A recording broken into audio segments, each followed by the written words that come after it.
L'honorable député de Drummond. Hier, la ministre du Patrimoine a ouvert la porte à une aide supplémentaire du fédéral pour le financement de Radio-Canada, alors que le diffuseur public est sur le point d'annoncer la suppression de 600 postes.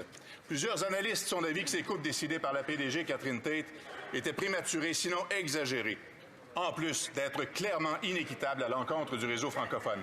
Est-ce que la ministre va exiger que Radio-Canada annule ses congédiements intempestifs avant d'avoir accès à tout financement additionnel? Bravo! Bravo! L'honorable ministre du Patrimoine canadien. Monsieur le Président, je pense que la présidente de CBC Radio-Canada a été claire quant au fait que les annonces qu'elle avait faites prenaient en considération la situation financière actuelle du diffuseur public. On sait à quel point Radio-Canada est important au Québec et c'est pour ça qu'on regarde présentement comment on peut mieux soutenir CBC Radio-Canada et assurer sa pérennité à long terme. Donc, pas juste pour l'exercice présent, mais à long terme. Et évidemment, mon objectif, c'est de protéger les emplois à Radio-Canada et les emplois à CBC. Merci, Monsieur le Président. L'honorable député de Drummond. J'aime ça, c'est une bonne réponse. On a les mêmes objectifs. Préserver les emplois, Monsieur le Président.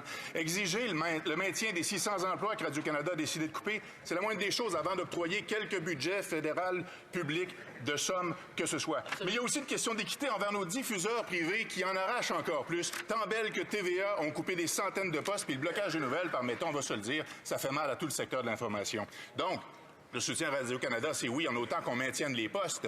Mais est-ce que la ministre va aussi faire ses devoirs pour aider tous nos diffuseurs, tous nos médias d'information, électroniques, écrits, autant que le diffuseur public? Bravo! Bravo! L'honorable ministre du Patrimoine canadien.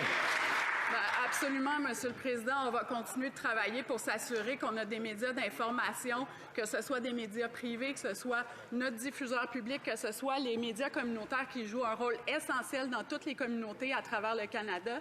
On a été là pour augmenter le crédit d'impôt sur la masse salariale pour les salles de nouvelles. On regarde présentement toutes les autres mesures qu'on peut faire pour mieux soutenir le secteur parce qu'on sait que c'est essentiel d'avoir de l'information de qualité, notamment pour lutter contre la désinformation puis la propagande. Alors, Monsieur le Président, on reste convaincu que c'est la bonne chose à faire et on va être là pour nos médias.